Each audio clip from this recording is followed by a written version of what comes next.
Vai que tem uns lá dentro aí, ninguém sabe o que é PA e o que é perder, né?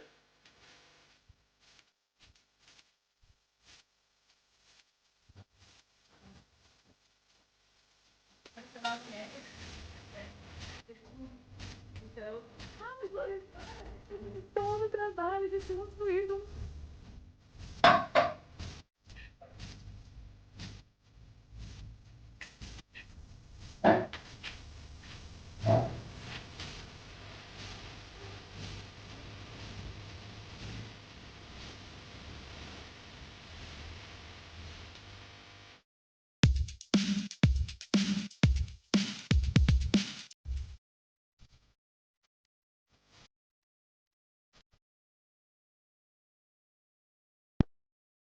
Fala galera, bom dia.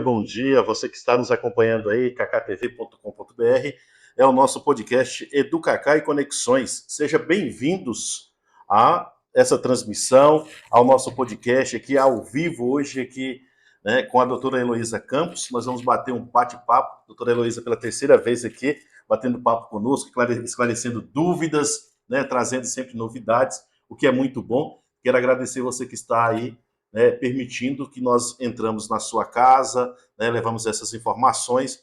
É sempre muito bom a gente estar aqui nesse bate-papo que acontece sempre à noite, mas hoje de manhã vai ficar gravado. Depois você se inscreva lá no nosso canal no YouTube, que é KKTV 85, está passando aqui embaixo nas nossas redes sociais, né, do KKTV no Instagram. E também nós temos aqui, né, o contato da doutora Heloísa Campos, que é o 992057311. Então, aí a gente vai estar falando aqui, né, um assunto super importante para a família, para os pais. Nós vamos naquela vinhetinha e voltamos rapidinho, né, lembrando qual que é a nossa palavra-chave hoje. Já já nós vamos falar a nossa palavra-chave, né, os alunos da psicologia da IVEST, né? Um abração para todos que estão nos acompanhando. Nós vamos falar a palavra-chave e vamos passar todo o procedimento para que possa valer as suas horas lá, beleza? Vamos passar a palavra-chave e depois todas as demais orientações. Ok? Um abraço. Fica aqui. Em menos de um minuto a gente já volta com a doutora Heloísa Campos. Para mim, não abriu ainda. Não abriu? Ah, é com um delay. Tem o quê? Um delay. Delay, demora um pouquinho. Ah, tá.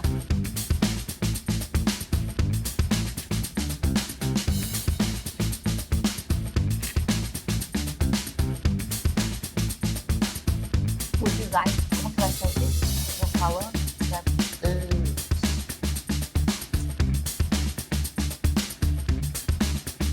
Se o professor quiser para disponibilizar, a gente coloca.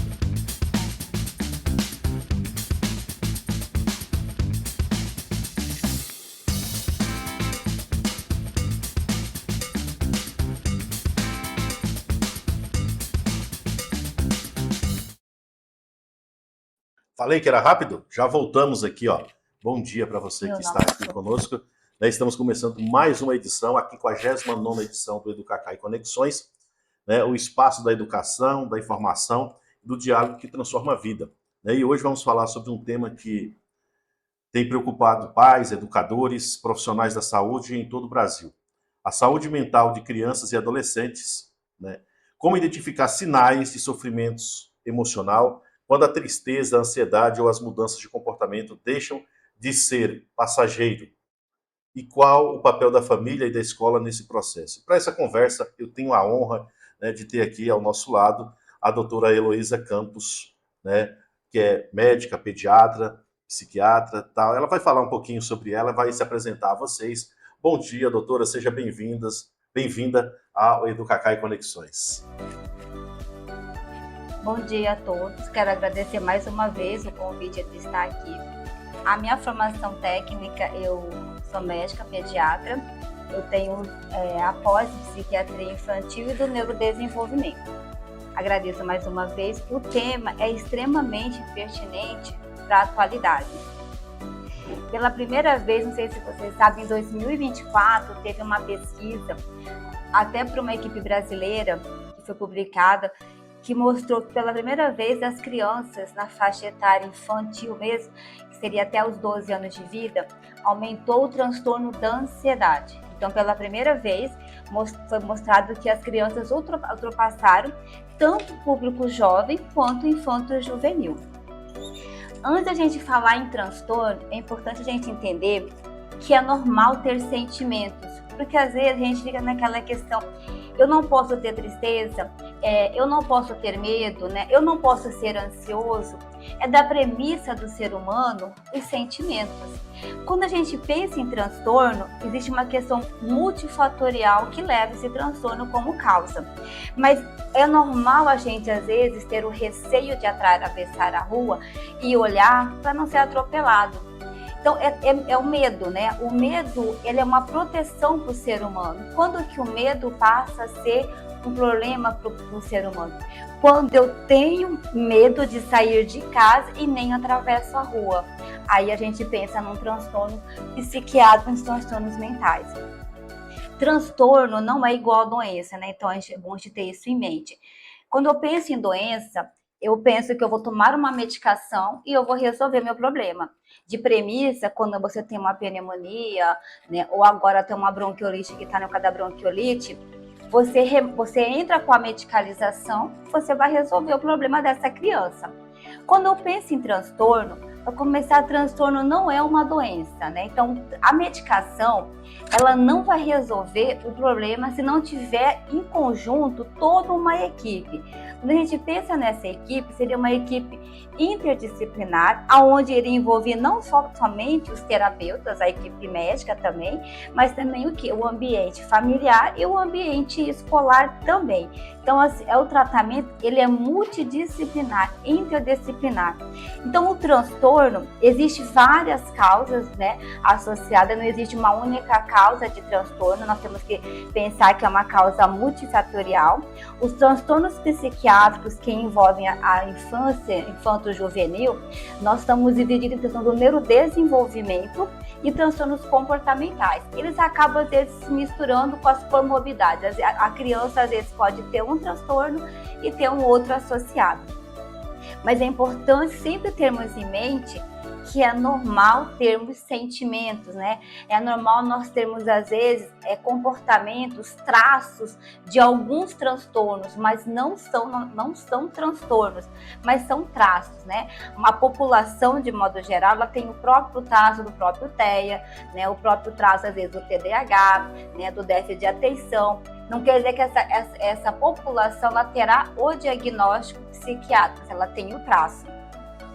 Então, quando eu penso em transtorno, nós temos que pensar sempre o quê? Estamos fazendo o diagnóstico correto, né? A primeira coisa é, nós estamos fazendo o diagnóstico correto? A segunda é, quem nós estamos tratando? Porque se a gente pensa em sistema nervoso central, em neurotransmissor, em sinapse, em poda neural, quem que eu trato, né? Eu acho que são duas perguntas que nós temos que, no final disso tudo, refletir. Estamos fazendo um diagnóstico realmente condizente, né? Ou nós estamos sempre premeditando o nosso diagnóstico, né? Ou o nosso tratamento mediante um diagnóstico. O Brasil, nós somos campeões em medicalização infantil, na questão da psiquiatria infantil. O tratamento, a medicalização, ela faz parte do tratamento, só que ela não é o tratamento por si só. É necessário todo esse conjunto multifatorial que nós vamos ver ao longo da apresentação. Então, assim, o tratamento, né? Quem que eu vou tratar? Essa é a principal pergunta, né? O meu tratamento, ele tem que ser baseado sempre em diagnóstico. O Brasil ainda, ele tem uma política que o tratamento ele é baseado em diagnóstico, nem em sintomas e nem em atraso. Nos países, isso é uma política muito americana, da gente sempre basear sempre no diagnóstico, na doença mesmo, ou no próprio transtorno, que é o caso que eu estou falando aqui. Alguns países, eles baseiam o tratamento mediante, de forma imediata, a qualquer atraso. Então, se às vezes nós temos algumas dificuldades em fechar algum diagnóstico, até porque alguns transtornos, eles vêm da mesma eles têm a mesma etiologia, basicamente, né? A gente sabe que o TDAH e o TEA são transtornos do neurodesenvolvimento. É como se eles tivessem o mesmo pai e a mesma mãe. Então, eles têm basicamente a mesma origem. Então, eles terão sintomas muito parecidos. A gente sabe que a estereotipia não pertence somente ao TEA. A questão sensorial não pertence somente ao TEA. A desregulação emocional não pertence somente ao TEA, o hiperfoco. Então, assim, mediante qualquer dificuldade que essa criança, né, ou esse lactente está tendo, o ideal é fazer uma intervenção imediata. Então, os transtornos mentais, eles aumentaram muito nessa faixa etária infantil, né, que seria da faixa etária do pré-escolar, assim, dos 6 anos até 12 anos, principalmente a ansiedade. Os fatores, como eu falei, são fatores ambientais que interferem bastante. Hoje já tem estudos que mostram que a epigenética, ela interfere até mesmo na etiologia desses transtornos. Então, assim, um pré-natal, né? O ideal é que faça um pré-natal para essa gestante. Nós sabemos que hoje que a ausência de algumas vitaminas durante o período gestacional pode colaborar, pode ser uma premissa para alguns transtornos, falta de vitamina D, falta de vitamina B12, o ácido fólico em excesso, nós temos que pode prejudicar, melatonina baixa, infecções de repetição nessa gestação são fatores predisponentes, principalmente para o transtorno do TDAH e do próprio TEA. Processos inflamatórios, que seria o estresse oxidativo, que tem durante a nossa vida muito corrida hoje, então a gente acaba tendo esse estresse oxidativo não só durante o período gestacional, mas também ao longo de todo o tempo. Então são fatores que colaboram, né? Colaboram no surgimento, né, na epigenética desses transtornos. É lógico, eu tenho que ter o quê? A genética. Eu tenho que ter uma herdabilidade e uma genética. Não quer dizer que toda gestante que terá essa carência de vitamina, que usou ácido valproico, que usou sertralina, terá o quê? A questão das crianças, o recém-nascido terá o diagnóstico de transtorno psiquiátrico. Aí envolve o fator genético. Qual que é uma das principais causas de fatores ambientais, propriamente dito, em relação à ansiedade, né? A ansiedade, a gente precisa numa cronologia de transtornos psiquiátricos, né, de um diagnóstico adequado e correto. A gente começa com um transtorno já na fase lactentemente, que seria o próprio TEA, né? O TEA é um transtorno do neurodesenvolvimento, ele é inerente à criança, então a criança nasce com esse transtorno, apesar que hoje nós temos transtornos de autismo, transtornos, né, em relação ao uso excessivo de tela. É recomendado que essas crianças não usem tela de modo geral até os 2 anos de vida. Por quê? Porque o cérebro dela está em formação.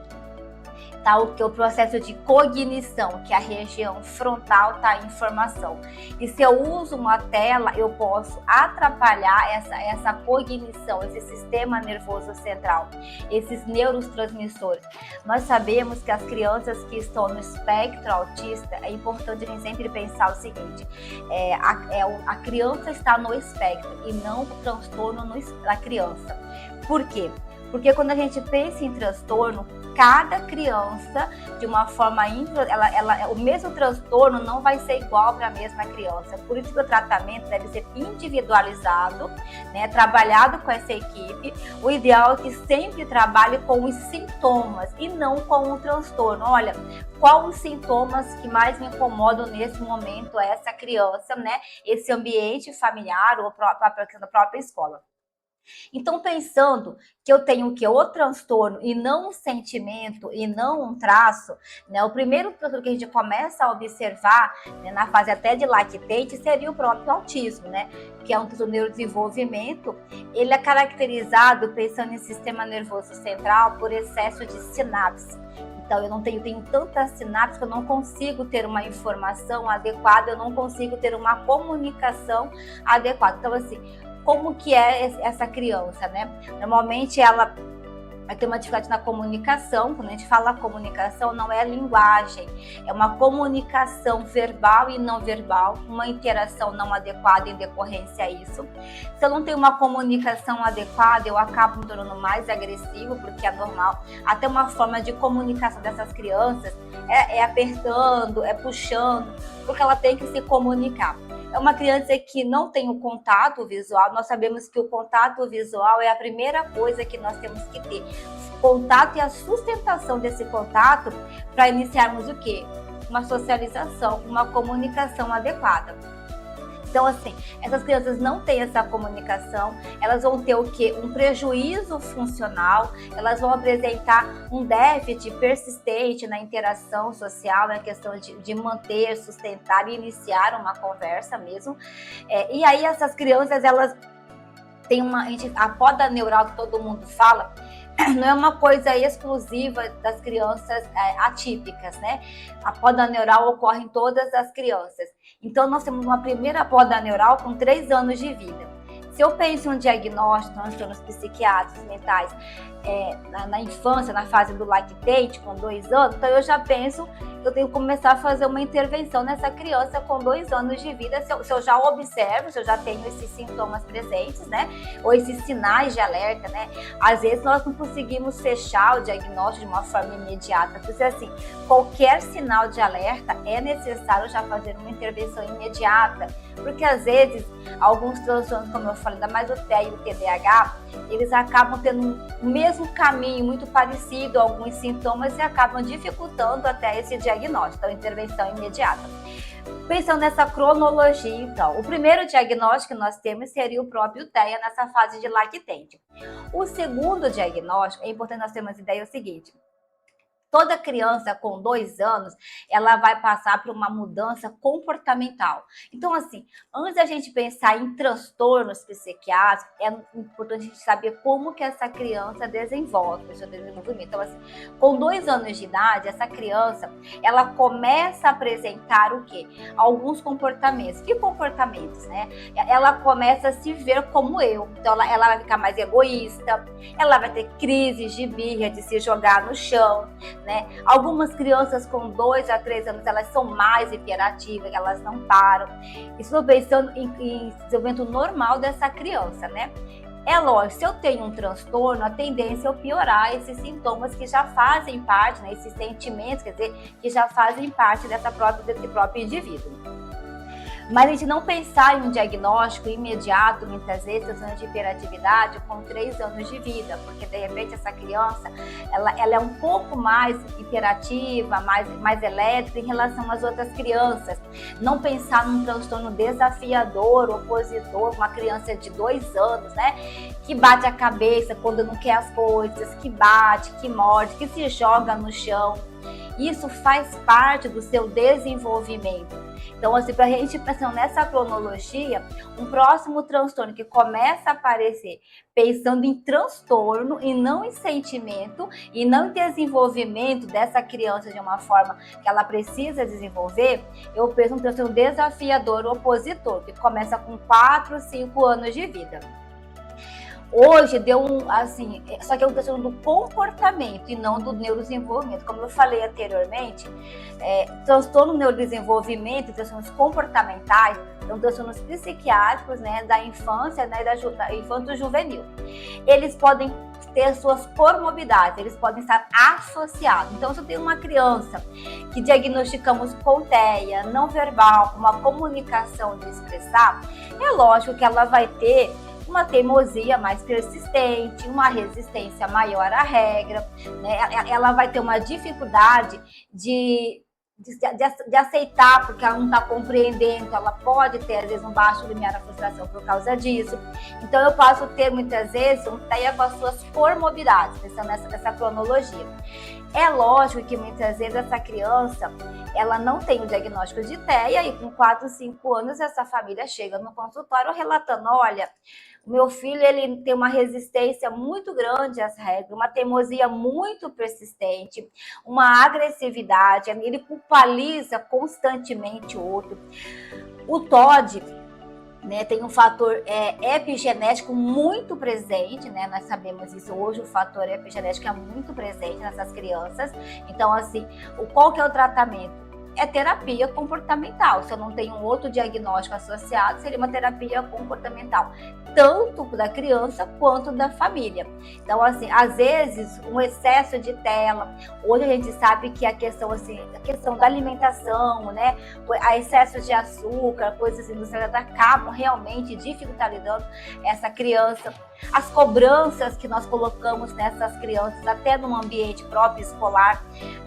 Antigamente, bem anteriormente, a gente já trabalhava, essas crianças, elas entravam na escola às vezes com 6 anos de vida. Hoje, por uma necessidade, né, eu também sou mãe, então minha filha também entrou dessa forma, por uma necessidade que nós temos do próprio ambiente, da própria sociedade em si, essas crianças entram de uma forma mais precoce nas escolas. Então, assim, existe essa sobrecarga, assim, dessas crianças. Então, assim, às vezes a gente só descobrir qual é o fator que está levando isso, antes de a gente pensar numa medicalização, antes de a gente pensar, de repente, olha, precisa tomar isso. Às vezes, repor algumas vitaminas. Hoje a gente sabe que as vitaminas, né, depois que essas crianças nascem, é extremamente importante. Eu sempre falo assim que ninguém inventou a roda, né? Porque hoje o ômega 3 está aí presente, ajuda no déficit de cognição, a vitamina B12, o ácido folínico está aí para o déficit de cognição, até na população mais velha também, ela está presente, principalmente o ácido folínico. Mas uma geração mais tardia já tomou óleo de bacalhau, né? Óleo de bacalhau é o ômega 3, gente. Então, assim, como eu falo, ninguém está inventando uma roda. Nós estamos, talvez, redescobrindo coisas importantes que deveríamos fazer, né? Complexo B, quem que já não tomou, às vezes, né, um complexo B, uma geração de... Hoje a gente sabe que as gerações são divididas em nomes, né? Uma geração Red Bull, uma geração perdida, uma geração X. Hoje nós estamos na geração beta, que é desde 2025, mas tem a geração Z, que está tendo essa redescoberta dessas vitaminas, né? E a geração alfa, que seria até 2025, a faixa etária seria em torno de até 13, 14 anos, seria a geração alfa. Então, assim, ninguém está redescobrindo. Mas, às vezes, se você fazer uma suplementação, você mudar essa rotina dessa criança, né? Você colocar essa família, às vezes, pegar um dia da semana para a gente ter esse momento familiar, que seja 1 minuto, que seja 2 minutos, que seja o tempo necessário para esse cuidador, né? Vamos colocar cuidador, né? Porque hoje existe uma reformulação familiar, um rearranjo familiar, está tudo certo. Nós estamos aqui para nos adaptar e readaptar quantas vezes for necessário. Esse rearranjo familiar, né? Esse cuidador ouvir essa demanda, né? Entender essa criança que está passando. O TOD, hoje, a gente sabe que 90% dessas crianças com transtorno desafiador opositor, eles tendem a melhorar com a terapia. É um fator epigenético. É lógico que as pessoas vão perguntar assim, mas o TOD, né, vai desenvolver uma psicopatia, uma sociopatia? Qual seria essa cronologia? A maioria dos TODs é o fator ambiental, o fator epigenético. É lógico que nós temos outro transtorno de comportamento que começa a aparecer com 12 anos de vida. E olha que coisa, com 12 anos de vida é onde começa a aparecer o quadro de depressão. As crianças, elas têm muita oscilação de humor na primeira infância, né? Mas a partir dos 12 anos a gente começa a ter uma mudança de comportamento. É como começa o que é a adolescência, né? A pré-adolescência. Por si só, esse adolescente, ele vai ser mais rebelde, ele vai questionar mais, ele não vai aceitar. E se eu tenho, às vezes, um ambiente, às vezes, que favorece isso, né?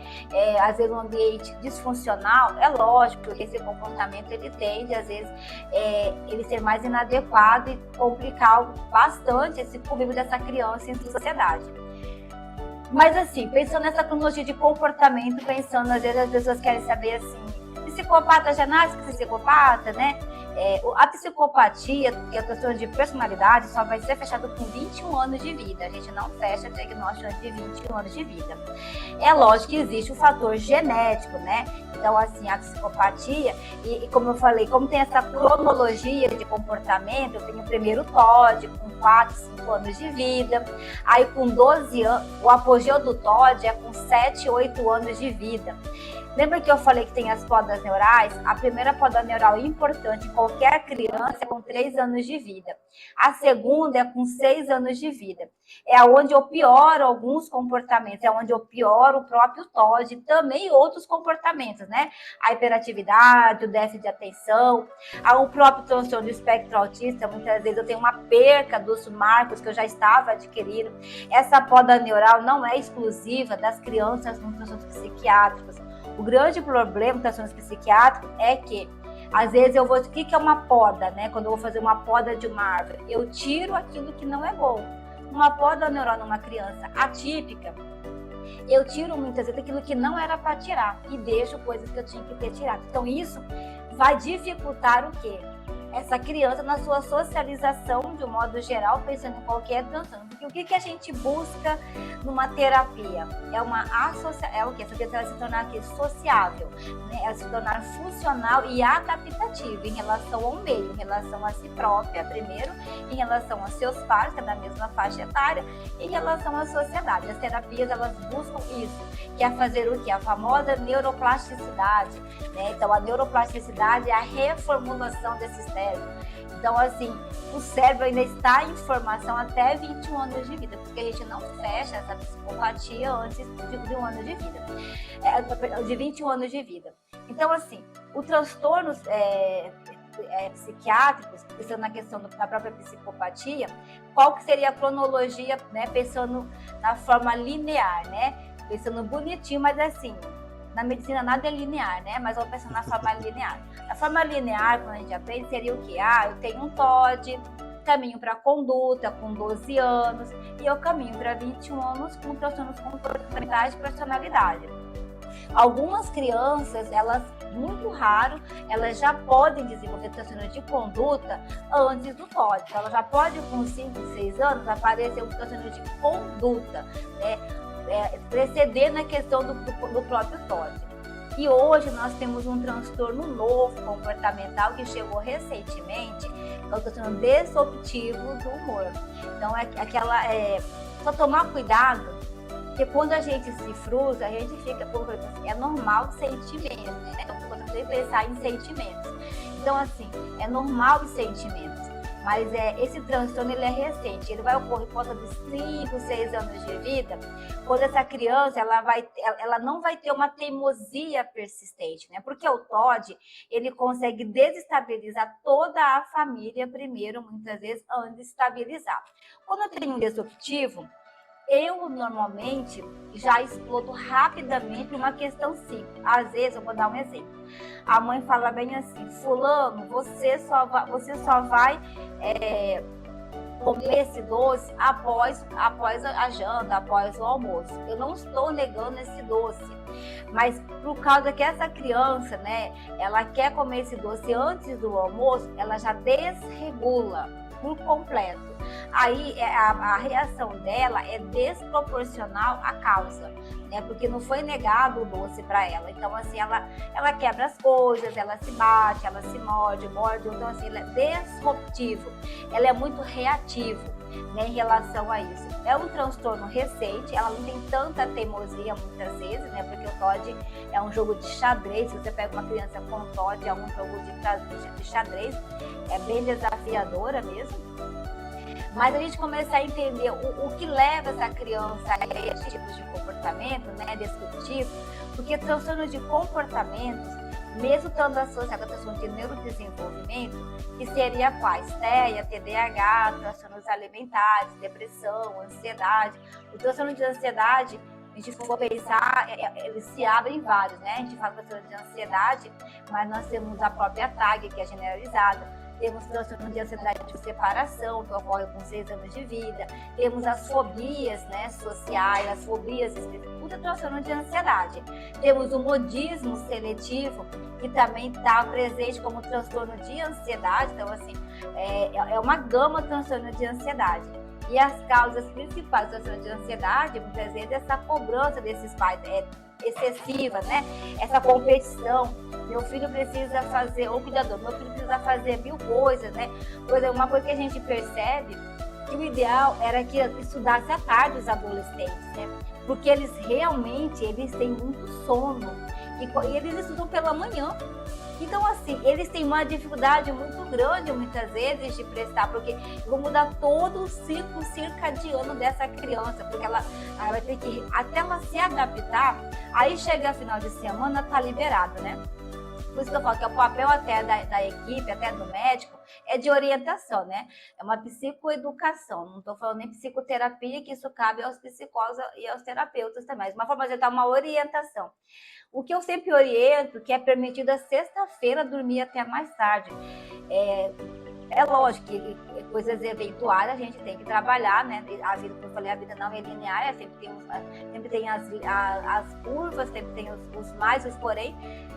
Mas o ideal é que a partir de sábado eu já começo a voltar à minha rotina anterior, né? Uma questão de higiene do sono. Então, assim, até isso atrapalha essas questões. Normalmente os adolescentes, eles tendem a vezes tendem a ficar mais tarde acordados em busca de dopamina, porque o celular aumenta em 4 vezes a dopamina, então eles buscam isso, né?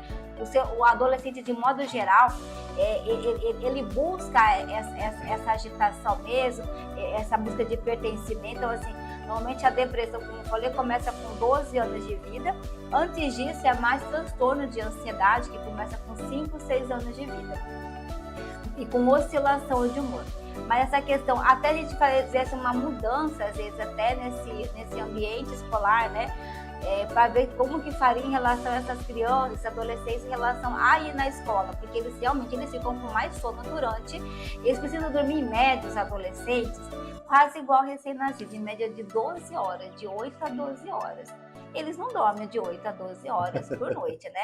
Então, assim, aí eu já sei que essa questão de não dormir já piora o meu cortisol. Então, eu já fico mais estressada. Então, se eu já tenho, às vezes, uma predisposição, se eu já tenho um transtorno de base, né? Aí eu vou somando, né? Os gatilhos que a gente fala. E às vezes são coisas simples que a gente poderia fazer para avaliar, né, esses adolescentes nesse ambiente, né? O mais importante, né? A criança, de um modo geral, ou assim, a criança até o adolescente, eles necessitam realmente de segurança, né, e de certas regras, né? Então, assim, começar a estabelecer algumas regras, né? Eu sempre falo assim, os cuidadores, eles vieram aqui para mostrar essas regras, né? A gente tem que ter uma cautela em relação a como falar essas regras de uma maneira não tão impositiva, né? Mas saber mostrar que existe sim um cuidador que está olhando por essa criança, né? Eu acho que antes da gente pensar, a gente precisa sim ser amigo dos nossos filhos, do nosso, né? Mas antes da gente pensar somente, porque assim, somente ser amigo, eu preciso ter um olhar de cuidador, né? Porque o amigo, muitas vezes, ele acaba abandonando, né, essa questão se eu brigo com um amigo hoje, pode ser que amanhã nem fale mais comigo. Então, os pais, os cuidadores, eles são mais que amigos, né? Eles é uma escala acima disso. Eles vieram o quê? Para orientar, né? E uma coisa que eu sempre coloco é que os pais não podem colocar o sonho deles no filho, né? Então, isso é um grande problema. Tipo assim, o meu sonho era de ser astronauta, então a minha filha vai ter que ser astronauta. Mas era um sonho meu, não era um sonho dessa pessoa. Então, essa cobrança excessiva, tanto que essa pesquisa que foi mostrada em São Paulo em 2024, que aumentou o transtorno de ansiedade, que começa com 5 anos de vida, 5, 6 anos de vida, é a cobrança excessiva desses pais e a competição que esses pais têm com outros pais, né? Porque a competição, a criança, ela é um reflexo do ambiente, né? Então, assim, a competição vê muitas... hoje meu filho é competitivo, tá, mas vamos buscar na família alguém que é competitivo, né? A competição, ela é boa, ela é sadia, lógico, mas tudo na vida a gente precisa entender esse limiar, né? Então, assim, eu não posso extrapolar esse limiar. Então, assim, o importante é a gente fazer a ausculta dessa criança, né? A equipe, de modo geral, auscultar, ver quais são os sintomas que mais pioram, né, nessa criança. E quando a gente pensa em diagnóstico, né, nós pensamos em diagnóstico, então assim, realmente eu fechei a questão do próprio TOD, do próprio TDAH, quem que eu vou tratar, né? A pergunta sempre é quem que eu trato. Doutor, né? Desculpa interromper só um pouquinho, até para o pessoal que está nos assistindo, né, também, a senhora vai falar do diagnóstico, né? E só para a gente liberar para o pessoal que está lá precisando da palavra-chave, né? Qual a palavra-chave a senhora acha que a gente coloca para o pessoal? Eles têm que anotar a palavra-chave e mandar com um print no final da transmissão, né? No nosso Inclusão, né? WhatsApp. Eu acho que inclusão, né? Inclusão, isso. Então, pessoal, tá aí, né? Inclusão, printou, manda, pode mandar no nosso WhatsApp aqui, que é o 993 11 9021. Né? Você vai mandar aqui o print da live, né? Da nossa transmissão do programa, com a palavra inclusão, tá joia? Então, tá aí, lá no final você manda essa palavra, beleza? Vai valer as horas para você. E aí, claro, né, essa aula aqui com a doutora Heloísa, né, falando sobre, né, todos esses transtornos, todas essas situações, diagnóstico. Você também pode mandar a sua pergunta para nós aqui. A professora Elza mandou aqui que está nos assistindo. Né? Manda um abraço para ela. Está nos assistindo. Então, é sempre muito bom ouvir a doutora Heloísa. Né? Então, vamos continuar aqui falando sobre o diagnóstico agora, né, que ela estava falando, eu interrompi, para a gente continuar aqui. Você já sabe a nossa palavra-chave. Então, assim, estamos realmente fazendo um diagnóstico correto, né? Essa é a pergunta. Se eu estou fazendo um diagnóstico correto, quem que eu estou tratando? Eu trato criança, né? Eu não trato excesso de dopamina, falta de dopamina. A gente sabe que o TDAH, de modo geral, não tem dopamina, por isso que o celular piorou bastante, né? Essa questão do próprio TDAH. Eu sei que o TEA é excesso de sinapse, então, assim, eu sei que a ansiedade é falta também de dopamina. Eu não tenho essa serotonina, mas quem que eu trato é a criança, né? E lembrando que sentimentos são normais. É importante a gente ter isso em mente, tipo assim, é normal quando a gente ficar triste. Quando que a gente pensa numa depressão, né? A depressão, ela começa por volta dos 12 anos de vida. Antes disso, é mais ansiedade, né? A ansiedade, o que seria essa ansiedade, né? Ela ocorre em torno da população infantil, 13% hoje tem a transtorno de ansiedade. Então, assim, como eu falei anteriormente, a transtorno de ansiedade, ela envolve uma gama de coisas, né? Pensando na primeira infância, não é? A ansiedade, aí se subdivide. Transtorno de ansiedade da separação, que ocorre principalmente na faixa etária dos 6 anos de vida, quando essa criança vai para o ambiente escolar, né? Quando ela tem essa mudança até de série, que ela começa desde a primeira série hoje, com 6, 7 anos de vida. Existe o transtorno da própria ansiedade generalizada, que é a TAG. Nós temos as fobias específicas, temos as fobias sociais e o mudismo seletivo. Mas, de modo geral, o que essa criança ela vai apresentar, né, como um sinal de ansiedade? A transtorno de ansiedade na criança, ela não é igual do adolescente, que é a transtorno de ansiedade com a TAG no adolescente. Na infância, essa criança vai ficar mais irritada, ela vai ter uma perda de apetite ou um ganho de apetite, vai ter problemas orgânicos, né? Dor de cabeça, dor gastrointestinal, vai ter muito choro, ela não vai conseguir expressar muitas vezes a palavra, né, depressão, sei o quê, mas vai mostrar uma tristeza muito maior do que deveria esperar. Então, assim, os sintomas, eles são bem específicos, muitas vezes, na primeira infância. Diferente quando eu já chego numa adolescente, com 13, 14 anos, que já fala que tem a questão da ansiedade generalizada, ela vai especificar, né? A gente sabe que o transtorno pode levar à ansiedade. Nós temos o transtorno do pânico, que também faz parte do transtorno da ansiedade. Então, assim, o transtorno de ansiedade é do neurodesenvolvimento e ele se subdivide em vários transtornos, não é um transtorno específico, né? Estou colocando a ansiedade aqui, mas ela é uma gama de transtornos. Mas basicamente é o quê? Essa pessoa, ela muitas vezes na adolescência, ela se culpabiliza por comportamento, né? Ela gostaria, né, do pertencimento e não tem esse pertencimento. Existe uma baixa autoestima, um baixo limiar à frustração. Nós temos que entender que nós não somos iguais e não precisamos ser iguais, né? Eu sempre digo que a igualdade está na diferença. Nós não temos que ter uma igualdade, nós temos que preservar, nós temos que respeitar a diferença. A gente só consegue fazer isso a gente entender que nós não precisamos ser idênticos, até porque nós somos bem assimétricos, não somos iguais, um lado é igual ao outro. Então, assim, as terapias, elas são extremamente importantes, os transtornos de ansiedade, porque é trabalhar como que? Com essa tristeza, com essa ansiedade, com essa oscilação, o entendimento de pertencimento, né?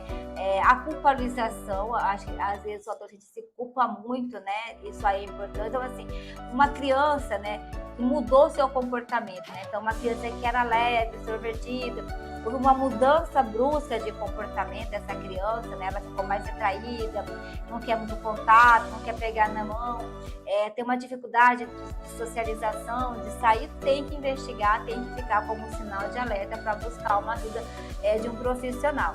Alguns transtornos de ansiedade são mediante a traumas, né? As agressões, a gente sabe que, infelizmente, nós somos grandes campeões em agressões infanto-juvenil também, não só do sexo feminino. Então, assim, buscar ajuda. Então, essa criança teve o cuidador que percebeu, quando eu falo cuidador, pode ser até escola, né? Chegou, observou que essa criança mudou o comportamento, né? Ela está mais retraída, ela não quer o contato, um olhar mais triste, ela não pensa, o adolescente, é bom que ele fala que ele não tem muitos planos do futuro, né? Porque eu tô cheio de planos, né?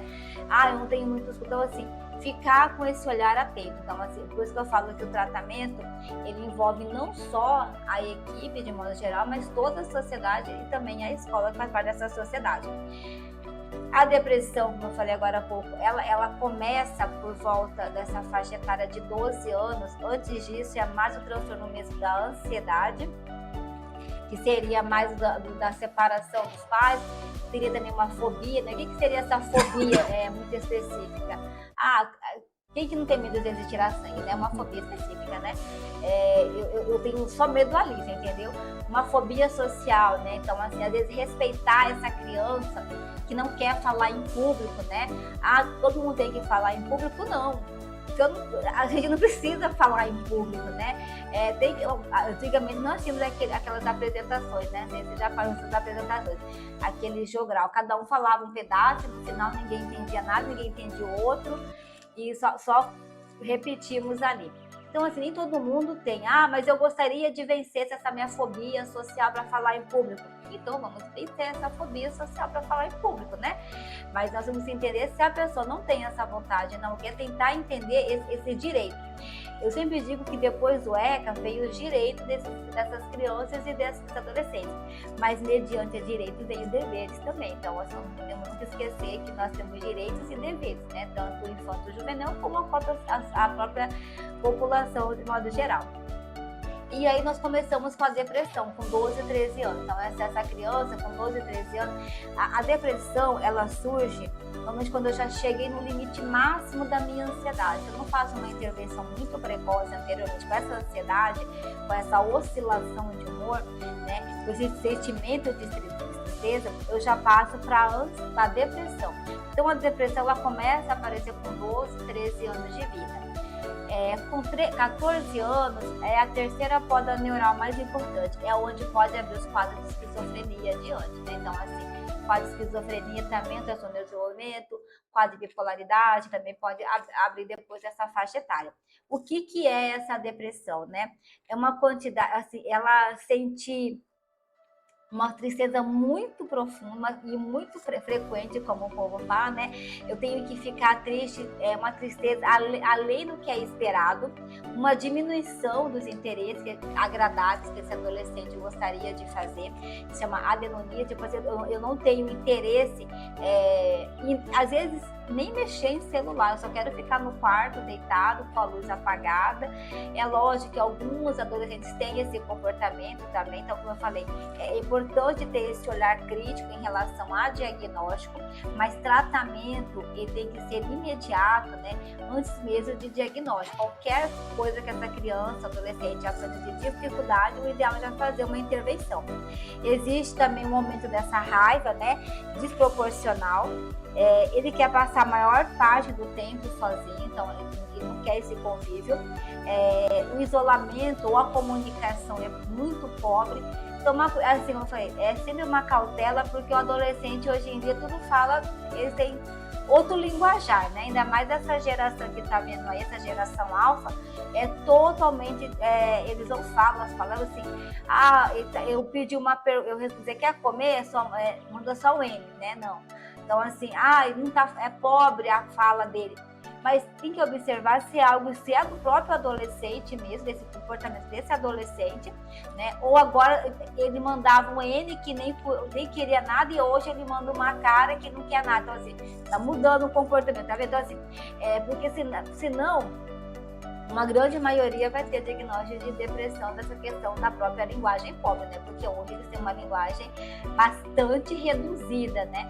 E faz parte da geração. Isso é preciso ter um olhar muito do profissional também, porque até tinha uma pergunta aqui, a senhora como é que respondeu, né? Do que é considerar aquilo que é natural daquilo que é um sofrimento emocional, que merece atenção. Né? Então precisa de um olhar profissional também. De um olhar profissional e sempre olhar como que essa criança era. Né? Então, assim, fazer um estudo até anterior, né? Uma criança de 12 anos, que antes era uma criança alegre, uma criança que nunca teve ansiedade, ou tinha os sintomas, como eu falei. Sintomas é bom, sentimentos é bom. Por exemplo, eu tenho medo, eu tenho que sair da minha casa, tenho que trancar a minha casa para ela não ser roubada, é o medo que eu tenho, né? O que gera uma ansiedade, a ansiedade gera um medo, eu tenho que trancar a minha casa. Mas eu deixar de sair da minha casa, ou eu ter que olhar a porta 10 vezes, se eu realmente fechei essa porta, passa a ser um transtorno. Então, assim, transtorno é como se passasse de uma linha, né? Os sentimentos, eles fazem parte da premissa do ser humano. O transtorno não. É como se desse um tilt no nosso cérebro. Então, assim, o que a gente é normal, por exemplo, é normal o luto. Hoje nós temos o transtorno do luto, né? Então, o transtorno do luto pode durar até 2 anos. Então, assim, mas eu tenho uma tristeza que me impede até a minha socialização, que me impede o meu autocuidado. E quando a gente pensa em depressão, né, é a pessoa não ter o seu autocuidado, porque começa primeiro interior para depois começar da forma exterior. Então, assim, o autocuidado, né, começa com o eu, né, pensando na própria psicologia, seria o eu, né, primeiro o eu, depois, quando a gente pensa nas terapias, você trabalha sempre na questão não só do eu, mas também na questão, hoje terapias do autismo não trabalha o eu, mas é um eu de modo geral comportamental, né, então, assim, é questão do comportamento. Mas transtornos psiquiátricos, de modo geral, eles têm que entender o quê? Quando você pensa em diagnóstico, você tem que olhar toda a situação.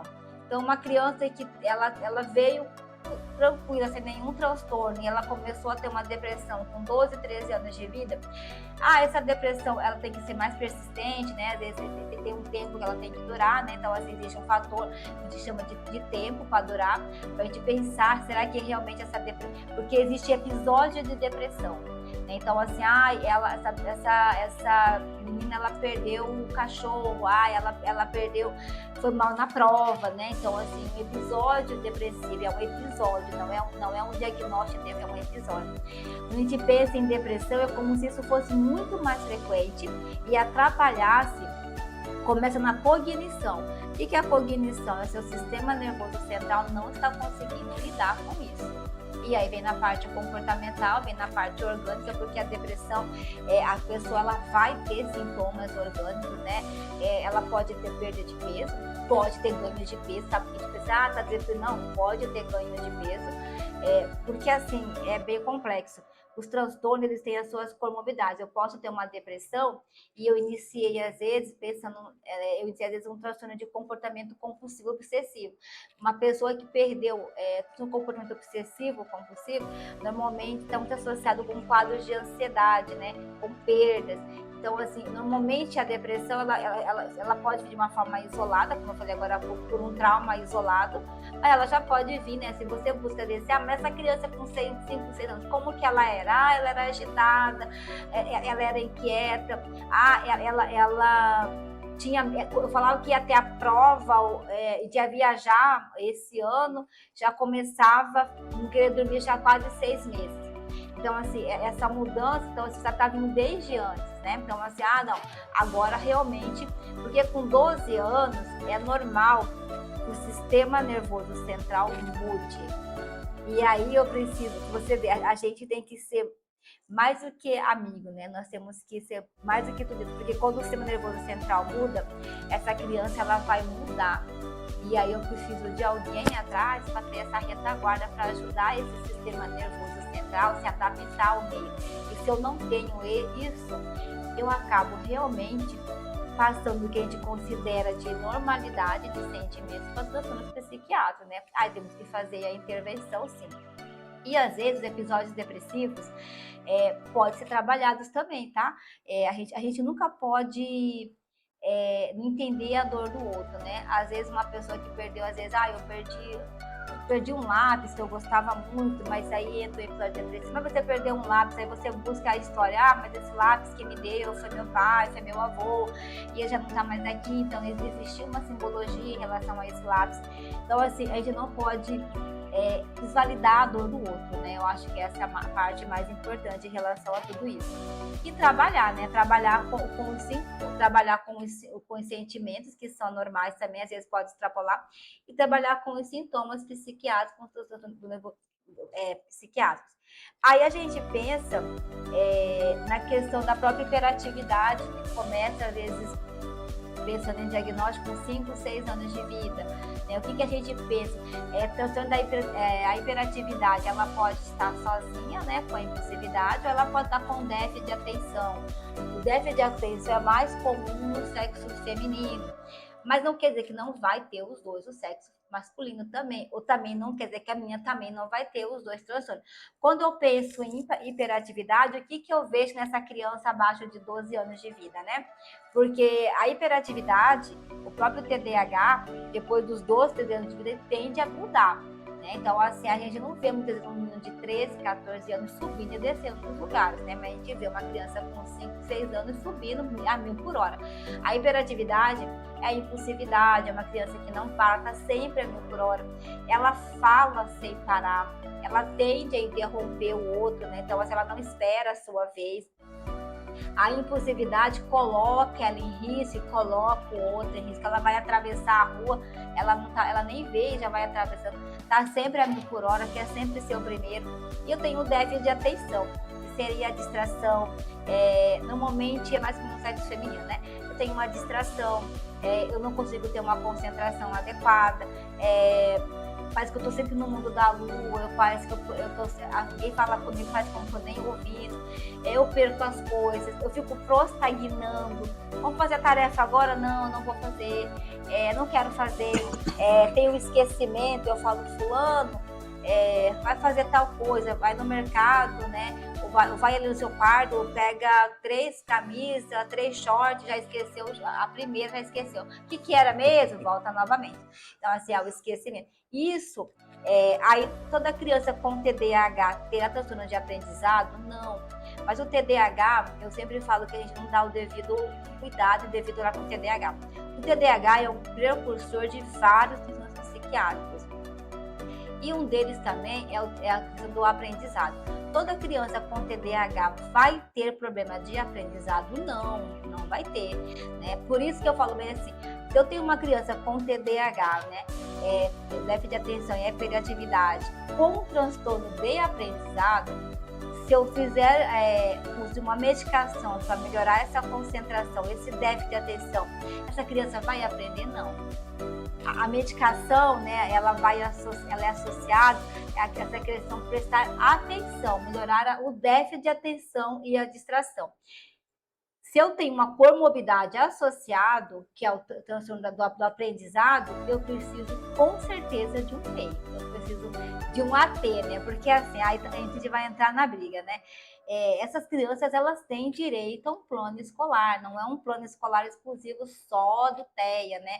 Hoje, desde 2021, é uma lei federal de novembro de 2021, acho que é 23 ou 21, não lembro a data correta, mas é no 2021, as crianças com dislexia, transtorno de aprendizado, de leitura, TDAH, elas têm o direito a um plano escolar. E às vezes só o plano escolar já iria ajudar bastante, sem até a medicalização mesmo, né? Pode falar. Isso que eu ia perguntar para a senhora, porque até assim, nós já fizemos outros bate-papos, né? Fiz até com a Loredana, que também é da área, né? E recente eu tinha feito com o Douglas que é psicóloga e trabalha nessa área da educação também. E a senhora já falou, em outros momentos a gente já falou do PEI aqui também, né? E é importante, e aí justamente a importância da parceria, né? Entre a família, a escola, né, e os profissionais da saúde, né? Porque às vezes não há essa É o tripé, comunicação, né? Tem né? que ter o tripé. E aí não ficar um jogo de empurra, né? Porque hoje o que a gente percebe é um jogo de empurra mesmo, né? Não é seu, é da educação, é da saúde, de quem que é o fulano, de quem que é, né? De quem que é. Então, assim, existe esse jogo de empurra. Mas o tratamento, ele é um tripé. Ele é um tripé. Qual é o tripé? Né, o próprio indivíduo, se vamos pensar então em quadra, mas assim, seria o indivíduo no centro, lógico, a criança no centro, ou o adolescente, mas nós temos que ter o quê? A família, né? Terapia, vamos lá, terapia de forma individual, né? Não vamos pensar em terapia aqui, porque terapia, ela não é o tratamento em si não é igual, até porque por ser transtorno e não doença, nós temos com a mesma xícara aqui, é uma xícara, mas são diferentes, então assim, o transtorno é a mesma coisa. Então o mesmo transtorno, ele vai ter comportamentos diferentes em cada indivíduo. E, então, assim, pensando em terapia e tratamento, é individual, né? Trabalha sempre com os sintomas, essa é a extrema orientação. Mas, de modo geral, terapia é 24 horas por dia. Terapia não é só lá no ambiente das clínicas, né? Hoje eu atendo naquela clínica Decolar, que fica em Várzea Grande, então, assim, não é só. É extremamente importante o profissional, né, orientar essa família e ocorrer também essas terapias, a continuidade do ambiente familiar. Então, até para a gente saber falar a mesma linguagem, né? E o ambiente escolar. Então, assim, essas crianças, a gente fala bem assim, cada hora muda o nome, né? Mas eu vou colocar o AT.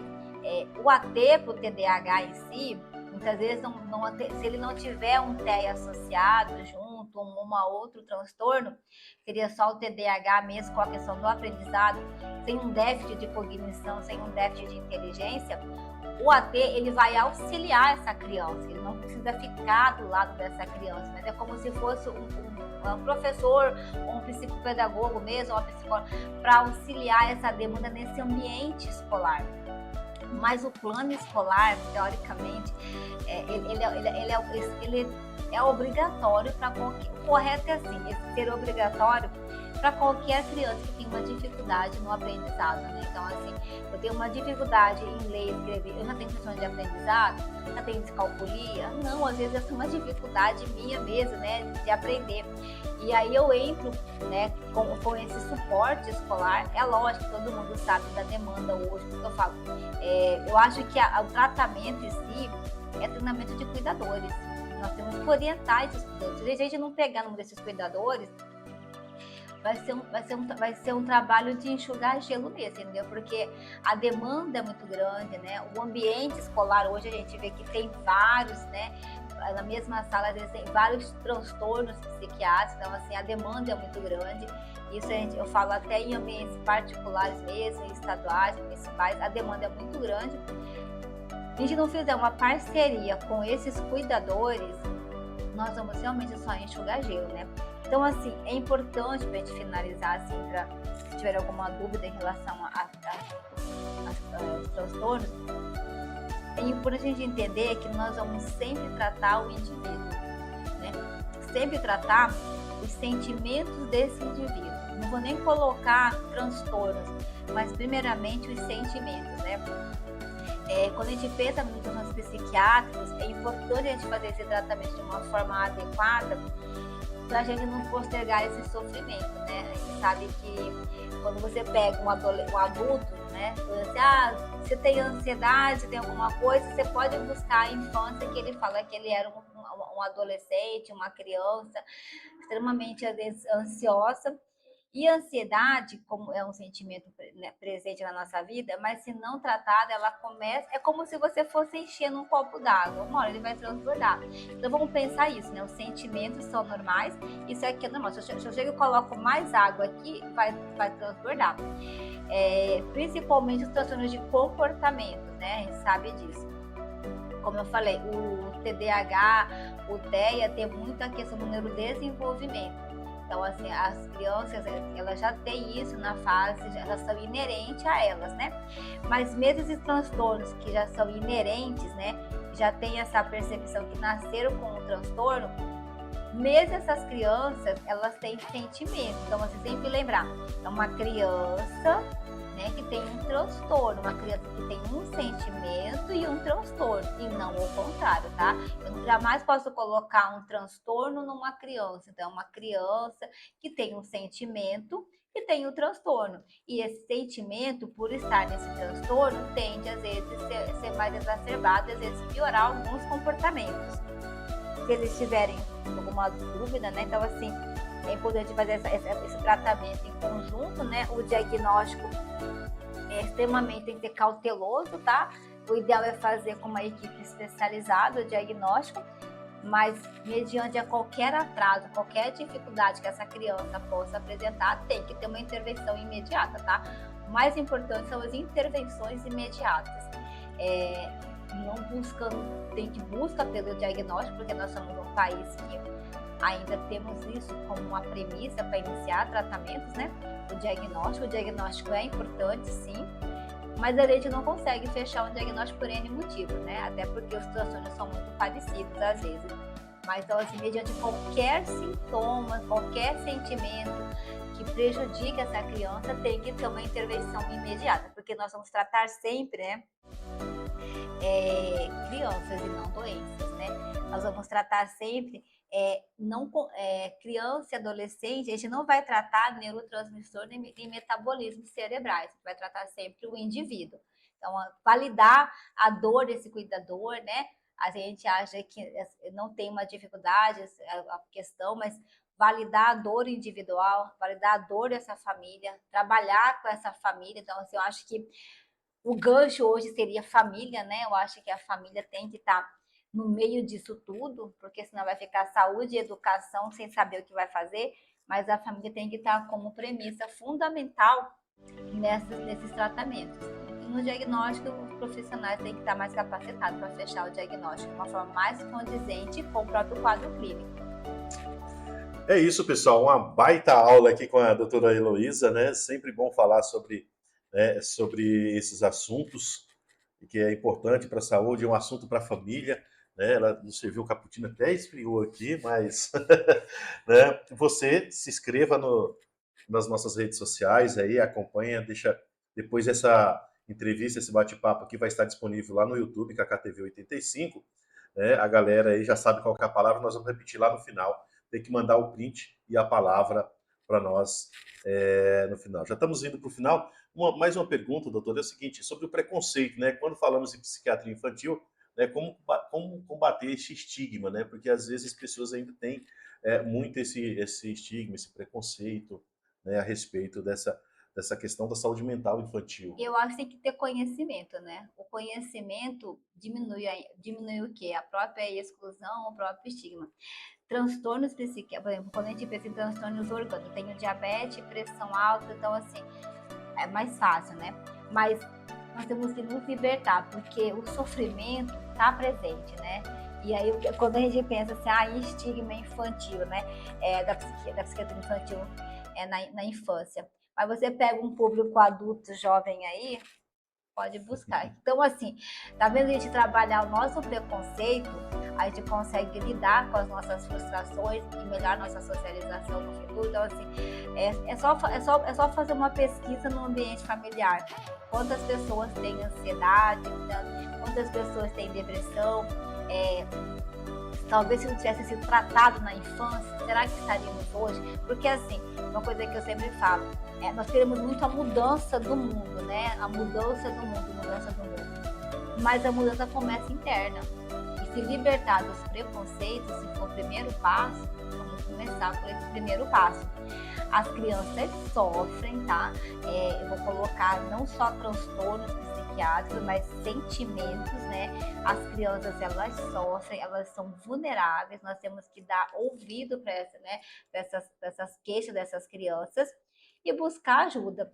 O preconceito é a limitação do nosso desenvolvimento, né? O preconceito acaba nos limitando. E você rompe o preconceito através de conhecimento. Começa um autoconhecimento, para depois um autoconhecimento, porque o conhecimento em si é você só conhecer e não colocar em prática. E depois desse autoconhecimento, uma autorreflexão, é você ter um olhar mais atento em relação à dor do outro. Então, assim, entender que essa criança é um indivíduo, não uma miniatura de um adulto, é um indivíduo infantil, né, que tem todos os problemas e hoje, assim como eu falei, e a cobrança dessa nova geração é muito grande, né? TDAH sempre existiu. A gente faz diagnósticos hoje tardios na população mais velha. Mas o TDAH, na época de agora, onde nós temos muito rápido a modernização, a gente sabe que o excesso de alimentação industrializada piora o TDAH, então assim, antigamente a gente não comia tanta coisa industrializada. Então, assim, tá vendo que até o conhecimento a gente consegue já trabalhar com esse preconceito? Então, assim, é romper os preconceitos, né? Então, assim, preconceito não leva ninguém a nenhum lugar, né? É o primeiro passo para a exclusão, né? E você só tira preconceito se tiver o quê? Conhecimento, autoconhecimento e autorreflexão. E aí você faz uma inclusão correta, né? Porque a inclusão também sendo, essa palavra-chave, a inclusão sendo feita, né, de uma maneira errônea, leva à exclusão, né? A inclusão feita, não, vamos fazer uma inclusão sem conhecimento, sem autoconhecimento, sem autorreflexão perante o outro, a inclusão leva à exclusão. Então, assim, não deveria, e leva ao preconceito, né? Então, a inclusão de uma forma não adequada é igual a preconceito. Então, assim, mas para você tirar isso, você tem que realmente romper. Eu acho que o primeiro passo nós temos que ter a vontade, né? A vontade de tentar fazer, de buscar esse conhecimento, vontade de entender que essa criança tem dor, né? E tentar depois levar o quê? Fazer essa mudança, né? Às vezes nós temos que treinar, tirar o preconceito, né? O treinamento de não ter preconceito, porque o Brasil é um país bastante preconceituoso, né? Tanto que nós somos... Haja preconceito. De tudo, né? E aí você cria os vários dogmas, né? Você cria dogmas para tudo. Então, assim, meu filho tem que tirar 10, tem que tirar 6, ou não pode tirar 6, o meu filho tem que ter isso. Então, se você começa a gerar essa comparação em relação ao outro, e você não aceita que o outro não precisa fazer. E aí leva o preconceito. O preconceito é a ausência de o quê? De informação, de conhecimento. Então, eu tenho um preconceito daquilo que eu não conheço, né? Quando você começa a conhecer, você começa até a entender que cada um vai ter um ponto de vista, né? Então, e não necessariamente a gente vai ter o mesmo ponto de vista. E aprender a compreender e aceitar. Mas isso é mediante o quê? Conhecimento e autoconhecimento. Então, trabalhar sempre a inclusão, mas uma inclusão, que eu sempre digo,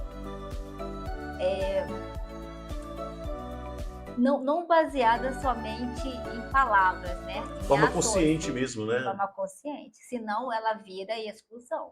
E é o que está virando hoje, né? Nós temos a questão da escola, essa questão está bem problemática em relação à própria inclusão. Na saúde também, né? Nós temos bastante. A sociedade também, nós temos bastante, ainda muita dificuldade de incluir aquilo que a gente não compreende, né? A gente baseado assim, eu não compreendo o outro, e aí eu acho no preconceito e faço a exclusão, porque é mais fácil eu excluir do que entender. E aí eu gero o preconceito. E preconceito é passar de geração em geração, né? As crianças, elas não nascem com preconceito, né? Isso é importante entender isso. Nós, como cuidador, passamos isso para elas no nosso convívio, que hoje, o grande X hoje é a epigenética, né? A epigenética hoje, mais importante até que a própria genética mesmo, seria a epigenética, que é o quê? É o indivíduo com o meio. Então, o meio interfere esse indivíduo, que é a neuroplasticidade que nós temos no sistema nervoso central de remodulação. Então, a gente pode sim remodular essa criança, a gente pode sim remodelar esses comportamentos, né?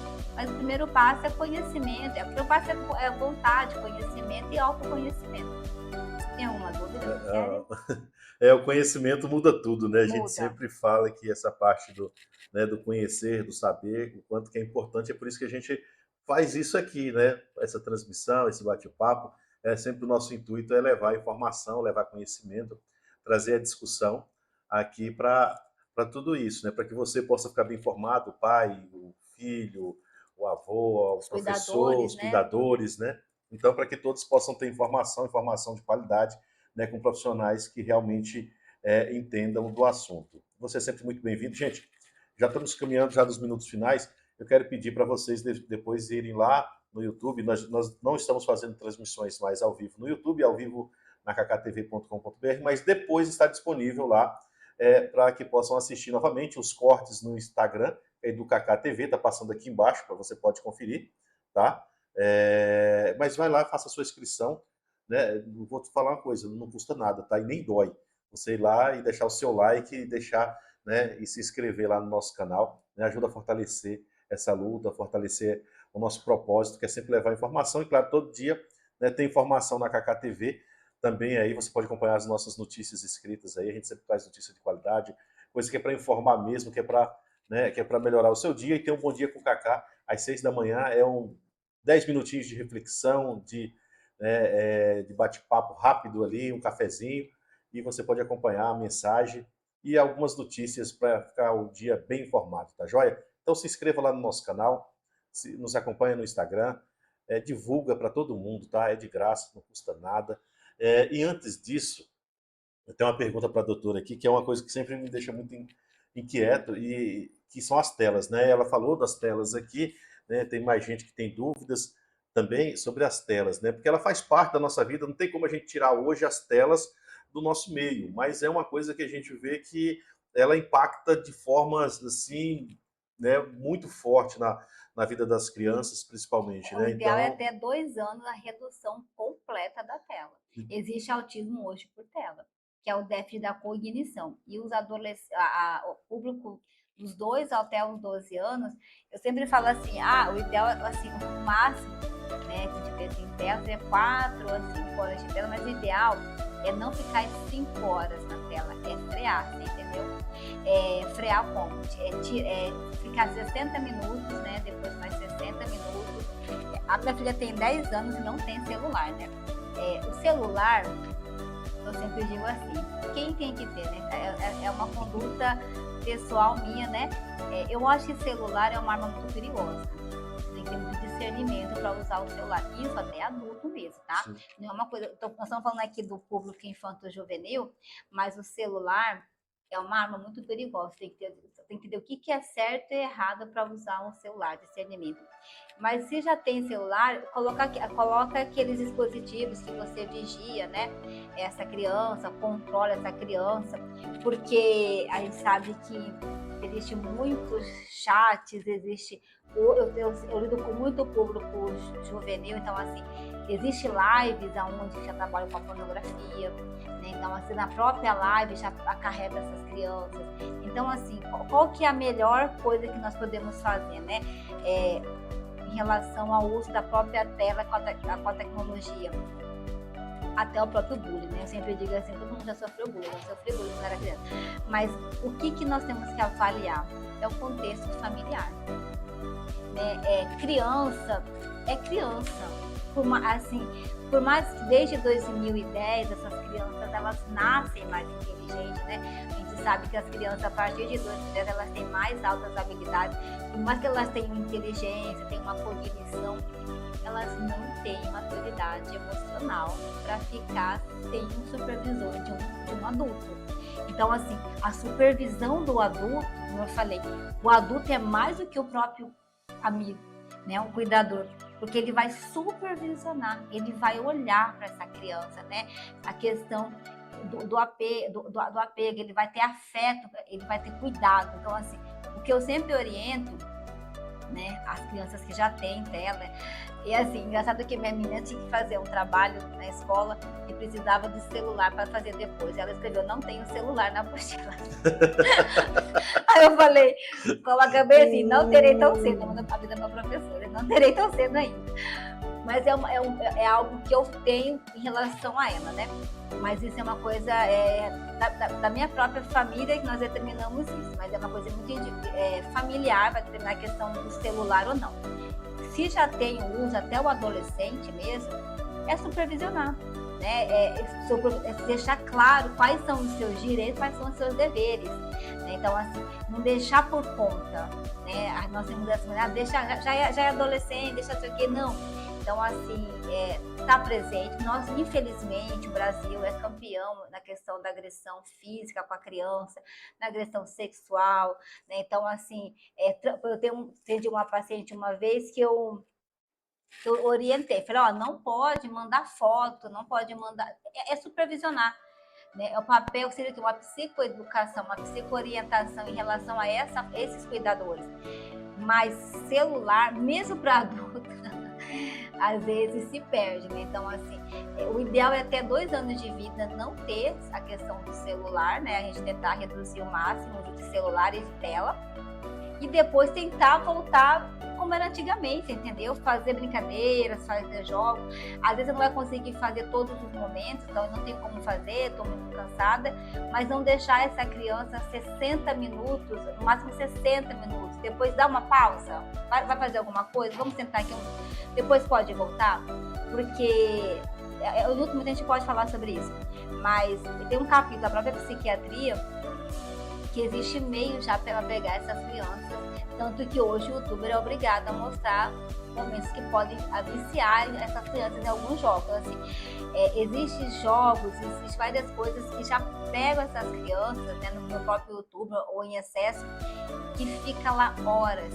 Então, assim, antigamente eu usava muito aquelas Barça, né? Muito ruim usar Barça para estudar. Então, assim, a tecnologia está presente, faz parte, né? Nós podemos ter problemas muito sérios, até com a própria IA, que isso vai gerar um desemprego muito grande. Então, assim, tudo que é demais acaba nos prejudicando a longo prazo. A gente começa a perceber isso, que vai gerar mais ansiedade para o adulto jovem, né, para o adulto mesmo. Então, assim, tela tem que ter supervisionado de um adulto, né? E eu ainda digo mais, criança não brinca sem supervisão de adulto. Então, assim, é extremamente necessário que tenha uma supervisão. Nas brincadeiras não é uma intervenção, mas quando for necessário, uma intervenção. Porque você pode ter uma criança que tem um comportamento mais agitado, mais impossível, você tem que ter uma supervisão e uma intervenção quando é necessário. Mas tela tem que ter supervisão, sim, e se necessário uma intervenção. Você não pode assistir isso.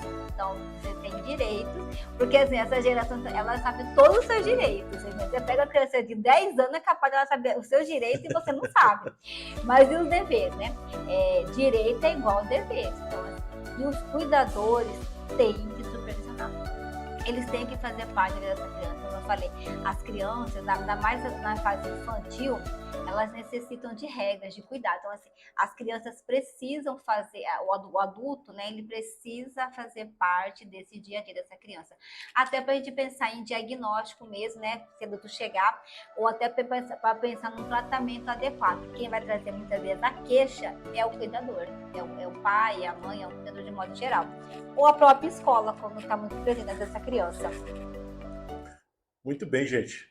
Uma aula aí, mais uma vez, pai, mãe, né, você que tem filho, né, eu tá com criança, ter esse cuidado. Acho que uma frase que marcou muito aqui foi essa questão de que criança precisa de supervisão, né? Então, mesmo as brincadeiras precisam de supervisão. Nunca deixar a criança sozinha, à vontade, né? Sempre estar de olho ali, porque pode acontecer coisas que talvez você não veja se você deixar ali à vontade, né? Confiar 100%. As telas, né, a gente sempre, né, tem esse cuidado, não deixar à vontade também. A gente sabe o quanto é perigoso, né, o uso de telas. Isso até para os adultos, né? Até para nós adultos, né? Às vezes a gente entra em algumas frias por aí. Então, assim, até em adultos, né? Uma coisa que nós estamos trabalhando na parte infanto juvenil, mas as telas, de modo geral, para a população, né? Nós temos que ter esse olhar mais cauteloso mesmo. Doutora, eu tenho algumas perguntinhas aqui, né? Algumas frases. Você só tem mais alguma coisa para colocar para nós aí? Né? Fica à vontade. Vou falar algumas frases e a senhora responde se é mito ou verdade. Né? São uma coisa rápida aqui. Criança não tem depressão. Mito ou verdade? Aí depende como você coloca a criança.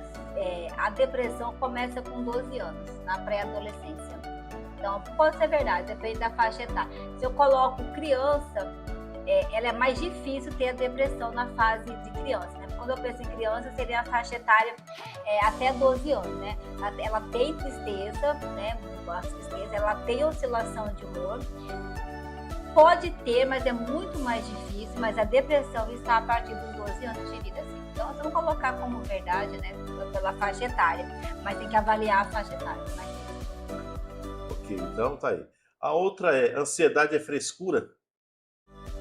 Então, como eu falei, tem que avaliar caso a caso, né? Mesmo os sentimentos de ansiedade, que é normal, né? Eu estou com medo de atravessar a rua, mas eu não tenho um transtorno de ansiedade, porque o transtorno da ansiedade é uma dificuldade que eu tenho até de estar nessa rua. Se alguém pegar na minha mão, eu consigo atravessar, é um sentimento. Não acho que é frescura, porque quando a gente pensa ansiedade sem ser transtorno e ser sentimento, a gente acaba, se a gente pensar num quadro de frescura, se você não olhar a dor do outro, né? Tipo assim, pensa não olhar a queixa do outro, o que você vai levar? Um sentimento que é normal, que é a ansiedade, mas que se você trabalhar de uma forma imediata, esse sentimento, o que vai acarretar? Um transtorno psiquiátrico. Então, eu não acho que é frescura. A dor do outro nunca é frescura. Nós temos, né, como foi aquela história do lápis, né? A gente sempre tem que validar a queixa do outro, né? A queixa e a dor do outro. Mito ou verdade? Conversar ajuda na prevenção? Com os devidos cuidados, ajuda.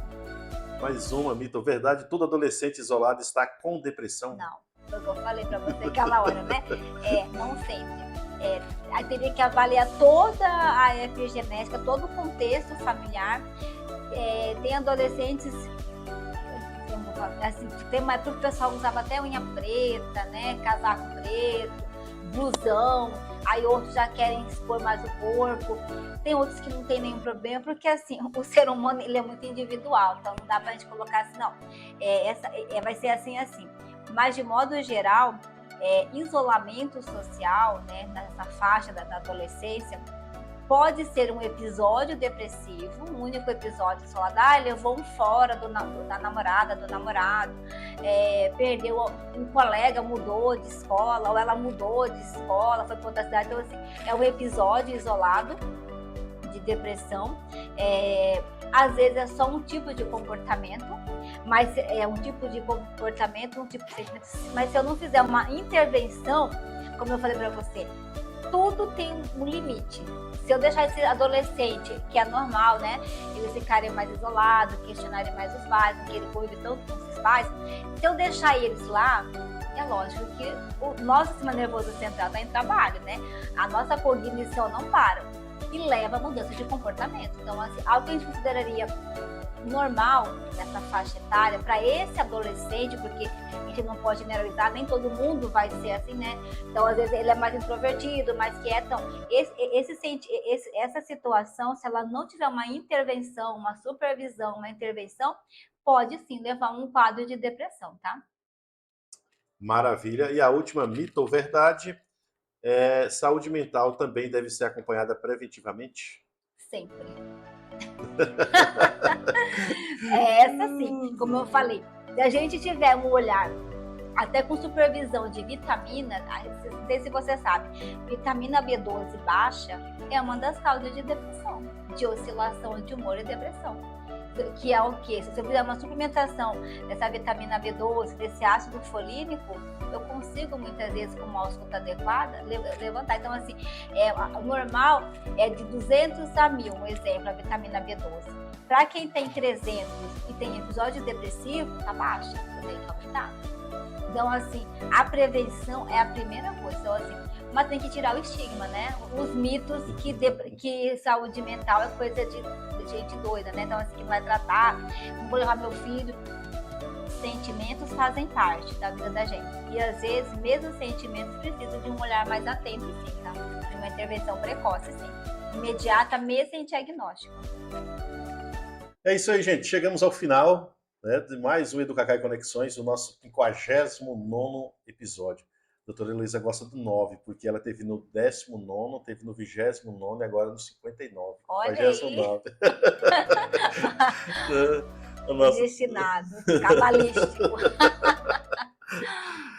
Gente, eu quero agradecer vocês que estiveram acompanhando a gente até esse horário aqui nessa manhã de sábado. Com certeza foi muito aprendizado, né? Um bate-papo bom, leve, com uma pessoa que entende, que sabe conversar, né? Que sabe transmitir isso, a médica competente, como diz a professora Elza. Um abração para ela que está nos acompanhando.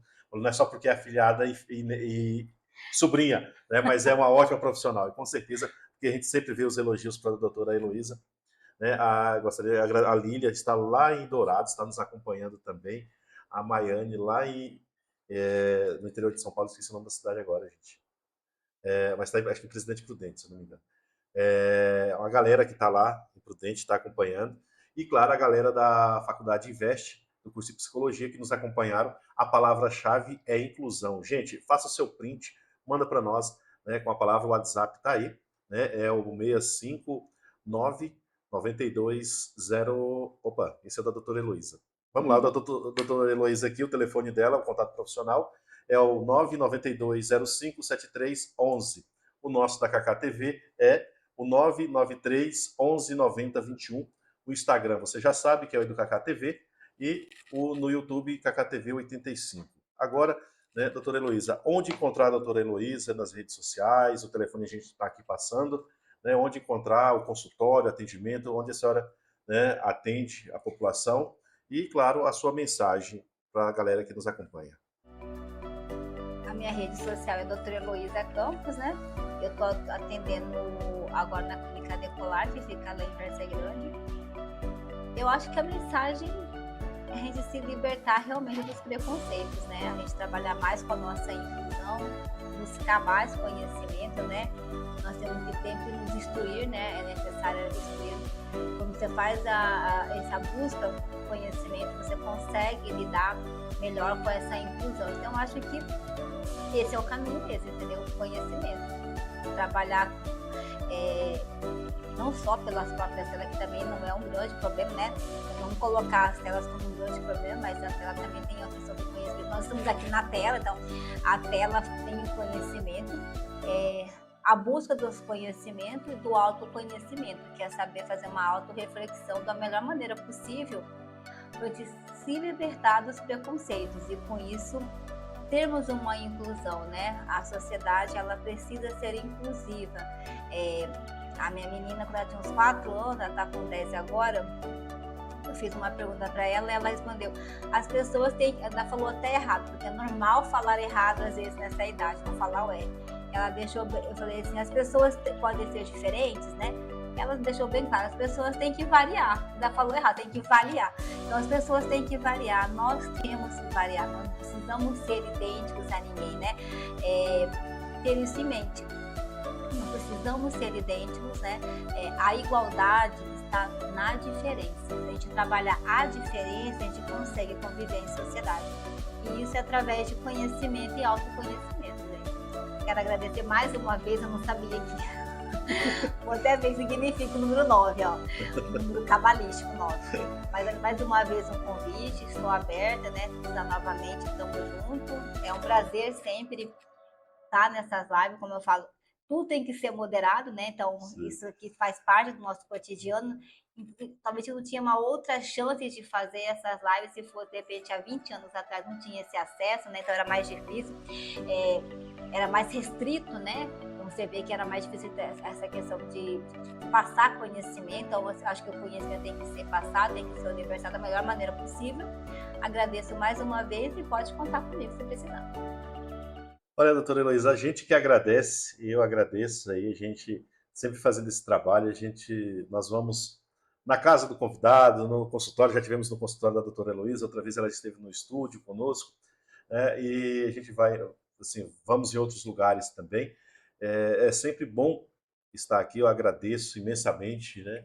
Muito obrigado por compartilhar o seu conhecimento, contribuir para essa reflexão tão necessária. Cuidar da saúde mental é cuidar do presente e do futuro das nossas crianças e adolescentes. Né? Obrigado a você que esteve conosco em mais um Educacá e Conexões, o de número 59, gente. Vamos chegar aos 60 já nos próximos dias, né? Então, acompanhe os nossos conteúdos aí, né, pelo site kktv.com.br e também no YouTube KKTV 85, no Instagram EduCKTV, né? Estamos sempre por aí trazendo novidades, trazendo um assunto. Muito obrigado, né, a você que nos acompanhou até agora, né, quase na hora do almoço. Fiquem com Deus e nos vemos em outros momentos. Gente, aquele abraço e até lá. Tchau, tchau.